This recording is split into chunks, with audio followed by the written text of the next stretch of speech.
Alors, encore une fois, la prière est un acte de dévotion qui est lié au rappel du Créateur.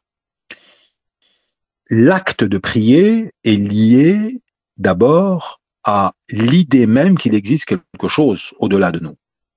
Et à partir du moment où tu intègres l'idée qu'il existe quelque chose au-delà de toi et que de lui tout vient et à lui tout retourne, tu te poses la question du sens de ton existence et du sens de ta présence. Est-ce que le sens de ta présence se limite à payer tes factures, aller en vacances, faire des enfants et leur donner un toit et de la nourriture et mourir, et puis laisser le cycle de la vie ainsi se faire? Ou est-ce qu'il y a autre chose? Et s'il y a autre chose, ben, inévitablement, tu dois essayer de comprendre qu'est-ce qu'il y a et puis essayer d'harmoniser tes actes, tes pensées et ton attitude par rapport à cette croyance. Si tu essayes de forcer les gens à prier sans qu'ils aient un minimum, on va dire, intégré ce qui vient avant l'acte de la prière, ben, tu prends le risque de dégoûter les gens de la prière, selon moi.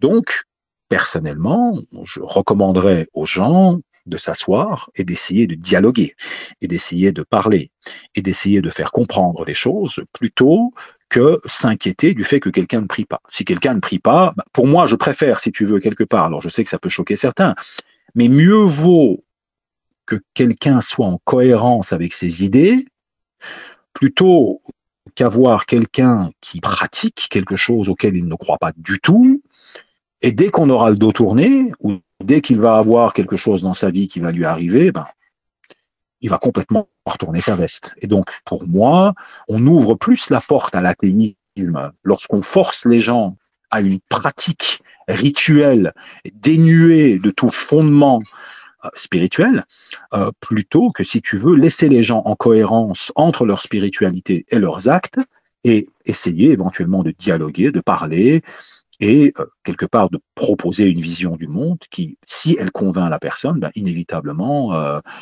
se mettra, si tu veux, en cohérence avec ce en quoi il croit.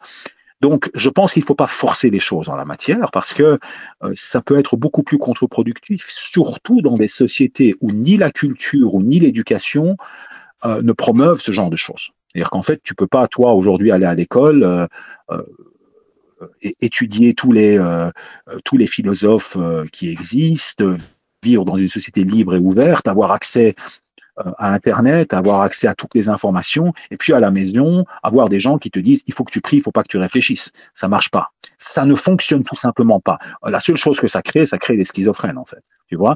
Et donc, pour moi, je suis beaucoup plus de ceux qui iront dans le sens de l'explication, du dialogue, je dirais de la compréhension beaucoup plus profonde des choses. Et ensuite, je vais faire confiance à la mise en harmonie des idées et des actes.